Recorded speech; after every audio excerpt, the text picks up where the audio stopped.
ওয়ালাইকুম আসসালাম। হ্যাঁ, আমি শুনতে পাচ্ছি। আহ, আমি 2021-এর এইচএসসি আমি কমপ্লিট করেছিলাম। তারপর আমি 2 বছরের একটি কম্পিউটার কোর্স করেছিলাম, ডিপ্লোমা।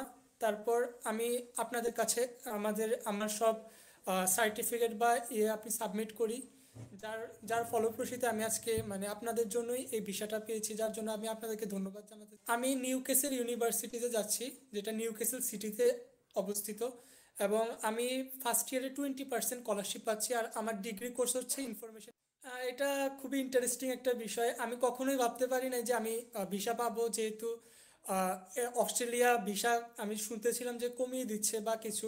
তারপর আমি আপনাদের সন্ধান পাই একজনের মাধ্যমে এবং এখানে অ্যাপ্লাই করি, এবং যার যার ফলে আমি ভিসা পাইছি। এটার জন্য আমি আপনাদেরকে কৃতজ্ঞতা বা ধন্যবাদ জানাতে চাই, যে যার কারণে আমি ভিসাটা পেয়েছি। তো so lots of thank you for AIEC।